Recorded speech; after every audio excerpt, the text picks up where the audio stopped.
So imagine this. What if every single research paper you've ever read, those static PDFs, could instantly come to life as a dynamic, interactive data set? Well, that's not science fiction anymore. It's the promise of a really fascinating new technology we're going to break down today, one that can create brand new data from literally nothing more than the text of an article. I mean, you've totally been there, right? You're reading some amazing study. Maybe it's about a new medical treatment or a cool social experiment.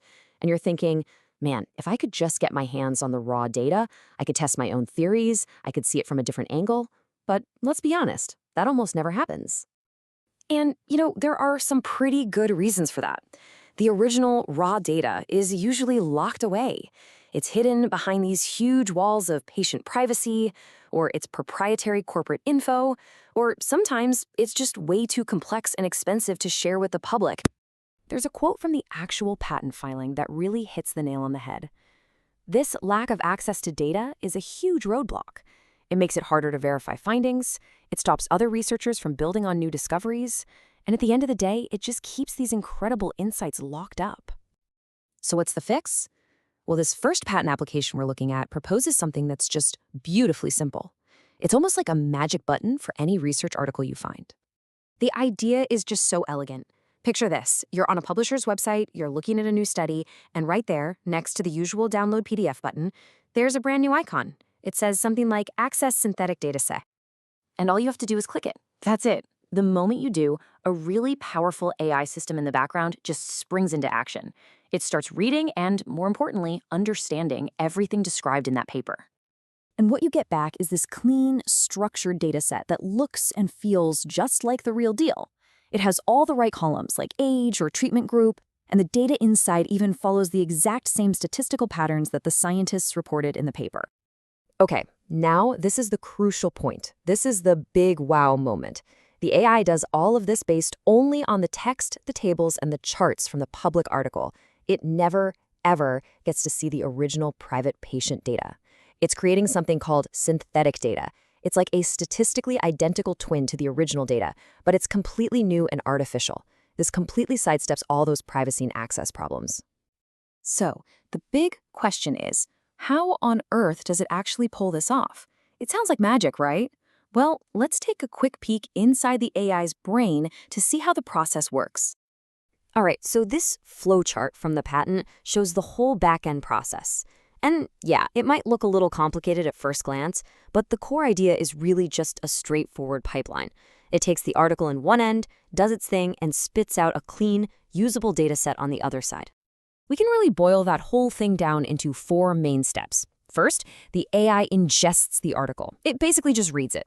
Second, it builds a statistical model based on everything it read.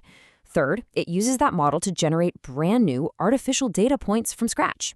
And finally, step 4, it delivers that clean data set right to you. Simple as that. Now, that initial idea was already a total game changer, but it gets better. A second patent application shows how this whole system evolved, getting supercharged with a whole bunch of new capabilities. And the jump in power is it's crystal clear when you put them side by side. The first system took one article and turned it into one data set. Pretty cool. But the next-gen system, it can take a whole bunch of different files, PDFs, spreadsheets, whatever you've got. And it doesn't just give you the data, it gives you the actual Python or R code to recreate it yourself. And this new list of superpowers is seriously impressive. I mean, on top of handling more file types and generating code, it runs these advanced quality checks to make sure the data is actually plausible. It preserves these complex relationships between variables. It can even go out and pull in external knowledge from huge databases like PubMed to make the final data even more realistic. Let's just talk about that correlation preservation for a second, because this is so important. It basically means the AI is smart. It's not just making up random numbers. It understands that in the real world, some things move together. For example, in a medical dataset, you'd totally expect variables like age and blood pressure to be linked, right? This advanced system makes sure those realistic relationships are baked right into the synthetic data it creates. And this is where it just gets absolutely incredible. Take a look at this. This is a real output from the system. The AI was given just a handful of documents about a liver disease study. And from that, it generated this enormous, complex, and totally realistic data set of patient admissions. 150,436. That's how many synthetic patient records the AI generated. Now, to put that in perspective, the original study the AI learned from, it only had about 5,000 records. So the system isn't just recreating the data, it's realistically scaling it up by a factor of 30. That is just wild. So, okay, after all that technical detail, what's the bottom line here? Why does a tool like this have the potential to be so revolutionary for science, for education, for everything? Well, the potential impact here is just staggering. For scientists, this could be a massive help in solving the reproducibility crisis, making it way easier to check each other's work.